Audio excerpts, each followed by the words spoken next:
नमस्ते दोस्तों। आज हम कक्षा 10 के इतिहास की एनसीईआरटी की किताब के चैप्टर 5 के बारे में बात करेंगे, जिसका शीर्षक है मुद्रण संस्कृति और आधुनिक दुनिया। इस चैप्टर में हम जानेंगे कि किस प्रकार प्राचीन समय में मुद्रण की कला ने विज्ञान और ज्ञान के प्रसार को तेज किया। हम देखेंगे कि किस तरह से छपाई के आविष्कार ने पुस्तकों को आम लोगों तक पहुंचाया, कैसे इससे शिक्षा का दायरा बढ़ा और आधुनिक समय में इसका प्रभाव आज भी देखने को मिलता है। उम्मीद है यह आपको पसंद आएगा। पहली मुद्रित पुस्तकें। चीन, जापान और कोरिया ने सबसे शुरुआती प्रकार की प्रिंट तकनीक विकसित की, जो हाथ से छपाई की एक प्रणाली थी। चीन में किताबें 594 से कागज को रगड़कर छापी जाती थी और किताब के दोनों किनारों को मोड़कर सिल दिया जाता था। चीन लंबे समय तक मुद्रित सामग्री का प्रमुख उत्पादक था। चीन ने अपने नौकरशाहों के लिए सिविल सेवा परीक्षा आयोजित करना शुरू कर दिया और इसकी पाठ्यपुस्तकें बड़ी संख्या में छपीं। प्रिंट अब विद्वान अधिकारियों तक ही सीमित नहीं रह गया था। व्यापारियों ने अपने व्यापार की जानकारी एकत्र करते समय प्रिंट का इस्तेमाल किया। पढ़ना अवकाश गतिविधि का एक हिस्सा बन गया और अमीर महिलाओं ने अपनी कविता और नाटक प्रकाशित करना शुरू कर दिया। इस नई पढ़ने की संस्कृति ने नई तकनीक को आकर्षित किया। 19वीं शताब्दी के अंत में पश्चिमी मुद्रण तकनीक और यांत्रिक प्रेस का आयात किया गया। जापान में प्रिंट करें। चीन से बौद्ध मिशनरियों द्वारा जापान में 768-770 ईस्वी के आसपास हाथ से छपाई की तकनीक पेश की गई थी। बौद्ध हीरा सूत्र सबसे पुरानी जापानी पुस्तक है, जो ईस्वी सन 868 में छपी थी, जिसमें पाठ की 6 शीट और लकड़ी के चित्र हैं। दृश्य सामग्री के मुद्रण ने दिलचस्प प्रकाशन प्रथाओं को जन्म दिया। 19वीं शताब्दी के उत्तरार्ध में चित्रों के उदाहरण संग्रह में एक सुंदर शहरी संस्कृति को दर्शाया गया था और पुस्तकालयों और किताबों की दुकानों को विभिन्न प्रकार की हाथ से मुद्रित सामग्री, महिलाओं पर किताबें, संगीत, वाद्य यंत्र आदि से भरा गया था। प्रिंट यूरोप में आता है। मार्को पोलो चीन की खोज के बाद यूरोप लौट आया और अपने साथ वुड ब्लॉक प्रिंटिंग का ज्ञान लाया और जल्द ही तकनीक यूरोप के अन्य हिस्सों में फैल गई। धीरे धीरे पुस्तकों की मांग बढ़ने लगी, इसलिए पुस्तक विक्रेताओं ने कई अलग अलग देशों में पुस्तकों का निर्यात करना शुरू कर दिया। लेकिन हस्तलिखित पांडुलिपियों का उत्पादन किताबों की लगातार बढ़ती मांग को पूरा नहीं कर सका। यूरोप ने व्यापक रूप से वुड ब्लॉक्स का उपयोग कपड़ा, ताश खेलने और धार्मिक चित्रों को सरल, संक्षिप्त ग्रंथों के साथ प्रिंट करने के लिए करना शुरू कर दिया। जोहान गुटेनबर्ग ने 1430 के दशक में पहला ज्ञात प्रिंटिंग प्रेस विकसित किया। गुटेनबर्ग और प्रिंटिंग प्रेस। गुटेनबर्ग पत्थरों को चमकाने की कला के विशेषज्ञ थे और इस ज्ञान के साथ उन्होंने अपने नवाचार को डिजाइन करने के लिए मौजूदा तकनीक को अपनाया। नई प्रणाली के साथ पहली मुद्रित पुस्तक बाइबल थी। नई तकनीक के अनुकूलन के साथ हाथ से किताबें बनाने की मौजूदा कला पूरी तरह से विस्थापित नहीं हुई थी। समृद्ध के लिए मुद्रित पुस्तकें मुद्रित पृष्ठ पर सजावट के लिए रिक्त स्थान छोड़ देती हैं। 1450 और 1550 के बीच 100 वर्षों में यूरोप के अधिकांश देशों में प्रिंटिंग प्रेस स्थापित किए गए। हस्त मुद्रण से यांत्रिक मुद्रण में परिवर्तन ने मुद्रण क्रांति को जन्म दिया। प्रिंट क्रांति और उसका प्रभाव। प्रिंट क्रांति न केवल पुस्तकों के निर्माण का एक नया तरीका है, इसने लोगों के जीवन को बदल दिया, उनके संबंधों को सूचना और ज्ञान में बदल दिया और संस्थानों और अधिकारियों के साथ एक नया पठन। सार्वजनिक प्रिंट क्रांति के कारण पुस्तकों की लागत कम हो गई थी। लगातार बढ़ते पाठकों तक किताबों की बाढ़ आ गई। इसने पढ़ने की एक नई संस्कृति का निर्माण किया। पहले कुलीन वर्ग को केवल किताबें पढ़ने की अनुमति थी और आम लोग पवित्र ग्रंथों को पढ़कर सुना करते थे। प्रिंट क्रांति से पहले किताबें महंगी थीं, लेकिन संक्रमण इतना आसान नहीं था क्योंकि किताबें केवल साक्षर ही पढ़ सकते थे। प्रिंटर ने लोकप्रिय गाथा गीत और लोक कथाओं को प्रकाशित करना शुरू कर दिया, जो उन लोगों के लिए चित्रों के साथ चित्रित किया गया था जो नहीं पढ़ते थे। मौखिक संस्कृति ने प्रिंट में प्रवेश किया और मुद्रित सामग्री को मौखिक रूप से प्रेषित किया गया। धार्मिक बहस और प्रिंट का डर। प्रिंट ने बहस और चर्चा की एक नई दुनिया की शुरुआत की। मुद्रित पुस्तकों का सभी लोग स्वागत नहीं करते हैं और कई लोग उन प्रभावों से आशंकित थे जो पुस्तकों के व्यापक प्रसार से लोगों के मन पर पड़ सकते थे। विद्रोही और अधार्मिक विचारों के फैलने का भय था। 1517 में धार्मिक सुधारक मार्टिन लूथर ने रोमन कैथोलिक चर्च की कई प्रथाओं और अनुष्ठानों की आलोचना करते हुए 95 थीसिस लिखी। उनकी पाठ्य पुस्तक की मुद्रित प्रति ने चर्च के भीतर और प्रोटेस्टेंट सुधार की शुरुआत के लिए एक विभाजन का नेतृत्व किया। प्रिंट और डिसेंट। 16वीं शताब्दी में मेनोचियो ने अपने इलाके में उपलब्ध पुस्तकों को पढ़ना शुरू किया। उन्होंने बाइबल के संदेश की पुनर्व्याख्या की और ईश्वर और सृष्टि के बारे में एक दृष्टिकोण तैयार किया जिसने रोमन कैथोलिक चर्च को नाराज कर दिया। मेनोचियो को 2 बार ऊपर उठाया गया और अंततः उसे मार दिया गया। 1558 से रोमन चर्च ने निषिद्ध पुस्तकों का एक सूचकांक बनाए रखना शुरू किया। पढ़ना उन्माद। 17वीं और 18वीं शताब्दी के दौरान यूरोप के अधिकांश हिस्सों में साक्षरता दर में वृद्धि हुई। यूरोपीय देशों में स्कूलों और साक्षरता का प्रसार हुआ जिसके कारण लोग अधिक पुस्तकों का उत्पादन चाहते थे। मुख्य रूप से मनोरंजन पर आधारित पठन के अन्य रूप आम पाठकों तक पहुंचने लगे। किताबें विभिन्न आकारों की थीं, जो कई अलग अलग उद्देश्यों और रुचियों की पूर्ति करती थीं। 18वीं शताब्दी की शुरुआत से समय समय पर प्रेस का विकास हुआ जो मनोरंजन के साथ समसामयिक मामलों से संबंधित जानकारी को जोड़ता था। पत्रिकाओं और समाचार पत्रों ने अन्य स्थानों पर युद्धों, व्यापार और विकास से संबंधित सूचनाएं प्रकाशित की। आइजैक न्यूटन की खोजों को प्रकाशित किया गया जिसने वैज्ञानिक रूप से दिमाग वाले पाठकों को प्रभावित किया। इसलिए दुनिया के अत्याचारियों काम्प 18वीं शताब्दी के मध्य तक पुस्तकों को प्रगति और ज्ञान के प्रसार का साधन माना जाता था। 18वीं शताब्दी के फ्रांस के एक उपन्यासकार लुईस सेबेस्टियन मर्सियर के अनुसार प्रिंटिंग प्रेस प्रगति का सबसे शक्तिशाली इंजन है और जनमत वह शक्ति है जो निरंकुशता को दूर कर देगी। प्रबुद्धता लाने में प्रिंट की शक्ति के प्रति आश्वस्त और निरंकुशता के आधार को नष्ट करते हुए मर्सियर ने घोषणा की। इसलिए दुनिया के अत्याचारियों काम्प आभासी लेखक के सामने काम्प। प्रिंट संस्कृति और फ्रांसीसी क्रांति। इतिहासकारों ने तर्क किया कि प्रिंट संस्कृति ने फ्रांसीसी क्रांति के लिए परिस्थितियों का निर्माण किया। 3 तरह के तर्क रखे गए। 1. प्रिंट ने प्रबुद्ध विचारकों के विचारों को लोकप्रिय बनाया। उनके लेखन ने परंपरा, अंधविश्वास और निरंकुशता पर एक आलोचनात्मक टिप्पणी प्रदान की। वोल्टेयर और रूसो के लेखन को व्यापक रूप से पढ़ा गया और लोगों ने दुनिया को नई आंखों से देखा, आंखें जो सवाल कर रही थीं, आलोचनात्मक और तर्कसंगत थीं। 2. प्रिंट ने संवाद और वाद विवाद की एक नई संस्कृति का निर्माण किया। इस सार्वजनिक संस्कृति के भीतर सामाजिक क्रांति के नए विचार अस्तित्व में आए।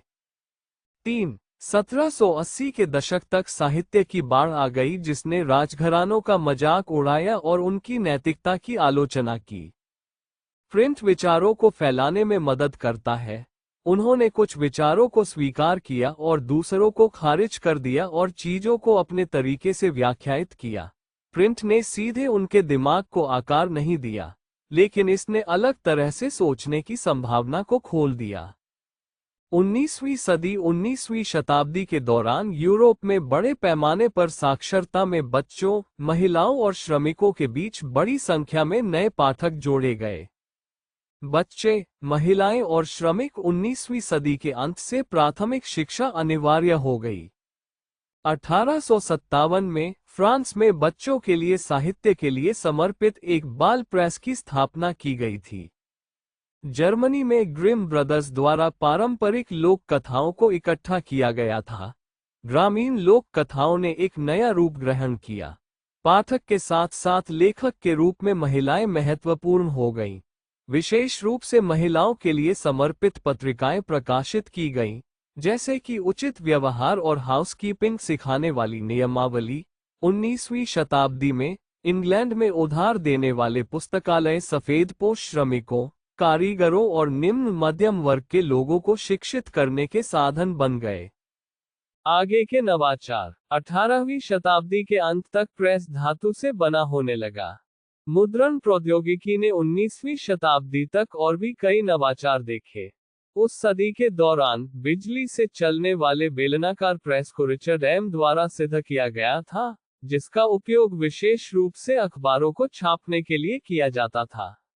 ऑफसेट विकसित किया गया था जो एक बार में 6 रंगों को प्रिंट करने में सक्षम था। 20वीं शताब्दी तक विद्युत संचालित प्रेसों ने मुद्रण कार्यों में तेजी लाए और इसके बाद विकास की अन्य श्रृंखलाओं का विकास हुआ।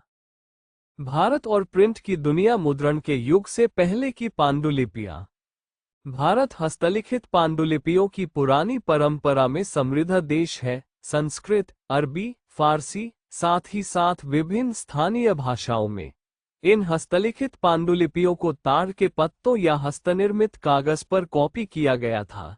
पांडुलिपि का उत्पादन प्रिंट की शुरुआत के बाद भी अच्छी तरह से जारी रहा। इसे अत्यधिक महंगा और नाजुक माना जाता है।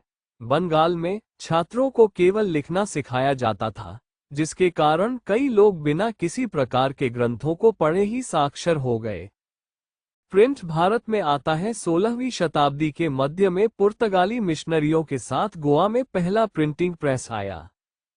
कैथोलिक पादरियों ने पहली तमिल किताब 1579 में कोचीन में छापी और 1713 में पहली मलयालम किताब उनके द्वारा छापी गई। भारत में अंग्रेजी प्रेस का विकास काफी देर से हुआ। हालांकि अंग्रेजी ईस्ट इंडिया कंपनी ने 17वीं शताब्दी के अंत से प्रेस आयात करना शुरू कर दिया था। बंगाल गजट नाम की एक साप्ताहिक पत्रिका का संपादन जेम्स ऑगस्टस हिक्की ने किया था। विज्ञापन हिक्की द्वारा प्रकाशित किए गए थे और उन्होंने भारत में कंपनी के वरिष्ठ अधिकारियों के बारे में बहुत सारी गपशप भी प्रकाशित की थी। 18वीं शताब्दी के अंत तक कई समाचार पत्र और पत्रिकाएं छपने लगीं। धार्मिक सुधार और सार्वजनिक बहस। 19वीं शताब्दी की शुरुआत से धार्मिक मुद्दे तीव्र हो गए। लोगों ने मौजूदा प्रथाओं की आलोचना करना शुरू कर दिया और सुधार के लिए अभियान चलाया, जबकि अन्य ने सुधारकों के तर्कों का विरोध किया। मुद्रित ट्रैक्ट और समाचार पत्रों ने नए विचारों का प्रसार किया और बहस की प्रकृति को आकार दिया। विधवाओं के बलिदान, एकेश्वरवाद, ब्राह्मणवादी पुरोहितवाद और मूर्ति पूजा जैसे मामलों पर नए विचार सामने आए और सामाजिक और धार्मिक सुधारकों और हिंदू रूढ़िवादियों के बीच तीव्र विवाद छिड़ गया। 1821 में राममोहन राय ने सामबद्ध कौमुदी का प्रकाशन किया। 1822 में 2 फारसी समाचार पत्रों ने जाम-ए-जहानामा और शम्सुल अखबार प्रकाशित किया। उसी वर्ष एक गुजराती समाचार पत्र, बॉम्बे समाचार की स्थापना की गई।